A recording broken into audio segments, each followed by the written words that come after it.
If you have ever tried setting up a company in Dubai, I am 100% sure that you would have been confused as to which free zone should you opt for. And how am I so sure about this? This is because I've been helping people set up companies in Dubai for more than 14 years now and have been receiving the same queries over and over again. So I thought of creating a video around this topic. For beginners, there are more than 40 free zones in the UAE like DMCC, Shams, Ifza, Meydan, Rakesh, etc. Some of these free zones, they are located inside Dubai, while others, they are on the outskirts of Dubai. The free zones which are on the outskirts of Dubai, they are certainly more affordable as compared to the free zones which are located inside of Dubai. But if you're planning to set up a company inside of Dubai, then the two most affordable free zones are the Ifza Freezone and the Meydan Freezone. There are other free zones as well like DMCC, Jabza, Dabza, but they are quite expensive and most people, they cannot afford these free zones. The two most affordable free zones in Dubai are Ifza Freezone and the Meydan Freezone, and both these free zones, they are quite similar to each other in terms of their costing, facilities as well as the benefits. As both these free zones are quite similar to each other, a lot of people are confused as to which free zone should they opt for. So I thought of creating a video around this topic to explain the 7 differences between these two free zones. I would also be talking about the difference in the cost in these free zones, so make sure you watch this video till the end. The first difference between these two free zones is their business activity list. So when we are setting up a company in Dubai, we have to specify the nature of business of the company and we have to choose the business activity from the pre-specified list. Although both Ifza and Meydan, they have more or less similar activity list, but there may be some minor differences as well. If the business which you intend to do is allowed in both Ifza as well as Meydan, then you can start thinking about the second difference, that is the number of activities allowed to be done from these free zones. Ifza allows a company to do 3 business activities, whereas Meydan, it allows a company to do 3 groups of activities. Let me explain this with the help of an example.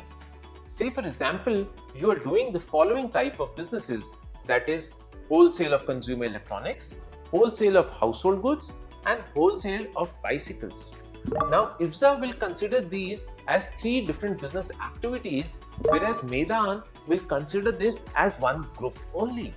And therefore, you would be able to add many different business activities in Meydan Free Zone, whereas in Ifza, you would only be able to add these 3. If you want to add additional activities in Ifza, you will have to pay additional fees, whereas in Meydan, you would not be required to pay any additional fees as they considered all these 3 activities under one group, and therefore you are allowed to add more groups of activities. The third difference is the number of visas allowed to be issued from the company. Having one visa is mandatory to open a bank account. If nobody in your company has a visa, then a bank account cannot be opened. But what is the maximum limit? The maximum number of visa which can be issued from a company registered in Meydan Free Zone is 6. While the maximum number of visa which can be issued from a company registered in Ifza is only 3. If somebody wants to issue more visa, then they will have to take up a physical office space to be eligible to issue more visas. Although the maximum number of visa allowed to be issued from a Meydan company is 6, only 1 out of these 6 visa can be an investor or a partner visa, while the others, they can be on the employee visa. On the other hand, out of the 3 visas which are allowed to be issued in Ifza, 2 visas can be investor visa and the third can be the employee visa. The fourth difference between these two free zones is their office location. The Meydan Free Zone is located in the Meydan Hotel Complex, which is in Nadal Sheba and is hardly 15 minutes from Burj Khalifa, while Ifza is located in the Dubai Silicon Oasis, which is 20 minutes from the Burj Khalifa. Your registered office address would be in these locations. For some people, they love the fact that in case of Meydan Freezone, their office would be located inside a hotel complex overlooking a fancy racecourse, while others, they don't like the concept of an office space inside a hotel complex. The fifth difference between the Ifza Freezone and the Meydan Freezone is the speed of execution. Everything moves at lightning fast speed at Meydan Freezone, whether it's company formation or visas or anything for that matter. However, Ifza is a little slow in processing things. In fact, I won't say that Ifza is slow, I would rather say that Meydan is extremely fast and the speed of execution in Meydan is commendable. The sixth difference between Ifza and Meydan Freezone is their costing. Normally, Ifza is slightly more expensive than the Meydan Freezone. As on the date of recording of this video, a company with zero visa in Ifza cost 12,900 dirhams, while in Meydan Freezone, it cost only 12,500 dirhams.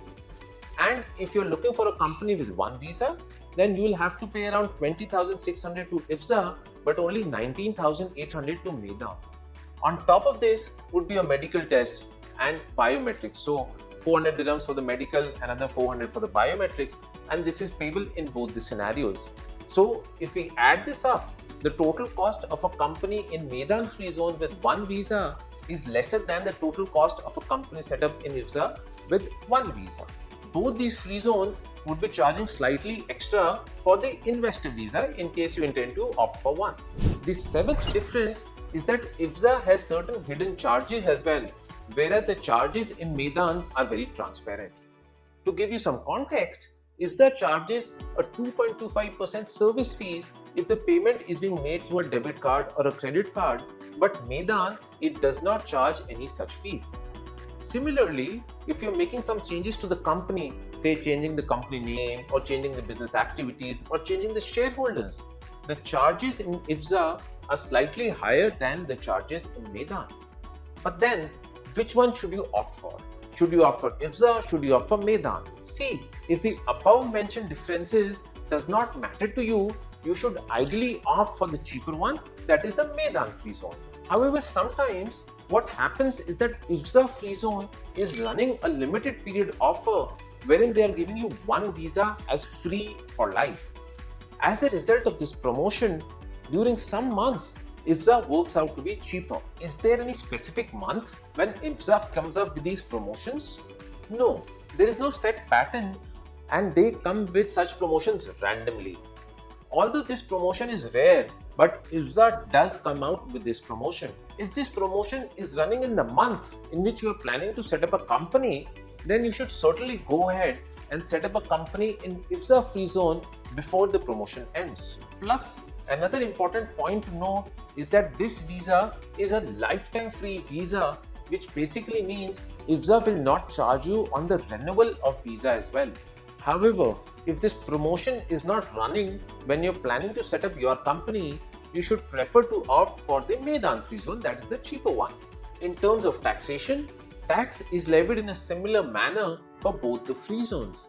In terms of other business laws as well, that is also the same.